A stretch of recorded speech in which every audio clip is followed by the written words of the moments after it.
Hi guys, welcome back on my YouTube channel. On this video, tuturuan naman kita kung paano mag-increase ng iyong GCash limit up to 500,000. Okay, wala nang paligoy-ligoy. Simulan na natin. Sinummarize ko na lang ito guys para medyo mabilis itong video na to. Okay, so i-click mo lang yung GInvest. Okay, then ilalagay mo lang dyan ang iyong email. Click mo lang yung proceed. Then i-tick mo lang dito yung sa tingin mong tamang answer sa pag-invest mo. Okay, so basahin mo na lang yung maigi. So ipapas forward lang natin guys, medyo mahaba kasi ito kung iisa-isay natin yan. So ulit-ulitin mo na lang itong video na to, so para makuha mo yung tamang mga answer dyan, no?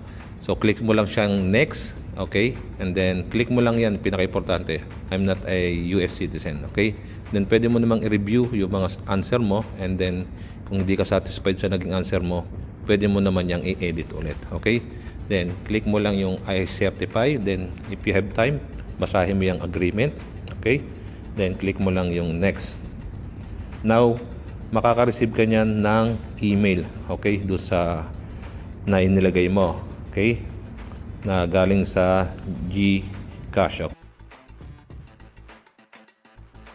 At the same time, makaka-receive ka ng text, okay, from GInvest. Okay, so click mo lang ulit yung GInvest, then click mo yung GFunds.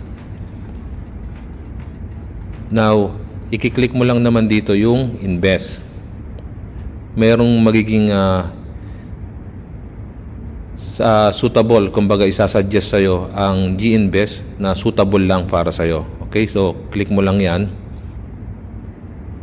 then click mo lang yung buy. Okay, pwede mo rin basahin dyan yung mga terms and condition, yung kagaya nyan. So click mo lang yan, tick mo lang yan, and kung may oras kang basahin yung mga agreement, basahin mo, so para mas maunamaan mo ng maayos. So tick mo lang yung mga yan.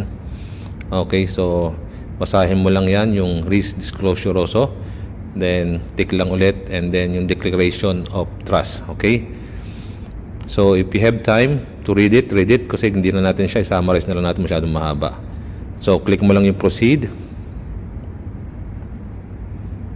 then magsisend yan ng one-time password sa yung GCash number, then ilagay mo lang dyan yung OTP. Okay, so click mo lang yung copy, then paste mo dyan, click mo yung submit. Napaka-simple at napakadali lang ng process nito. So ang minimum dito is 50, napakaliit lang, no? So it's up to you kung magkano yung gusto pong ilagay. So on this video, ilalagay ko is 500 pesos.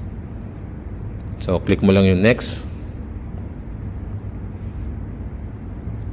Okay, then tick mo lang yung agree. Basahin mo lang ulit kung mayroon kang oras just sa agreement. So click confirm. Okay, at the same time, makaka-receive ka rin yan ng text na nag-invest ka ng 500 pesos. Click mo lang yung okay. Okay, then close mo lang siya.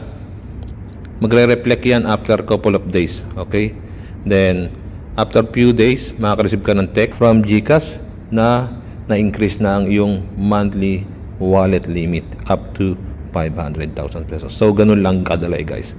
Kung nakatulong ang short video tutorial na to, baka pwede mong pakiclick yung subscribe, then click mo na rin yung notification bell para lagi kang updated sa mga bago kong upload na video. Thank you so much for watching guys. See you on my next video. Goodbye.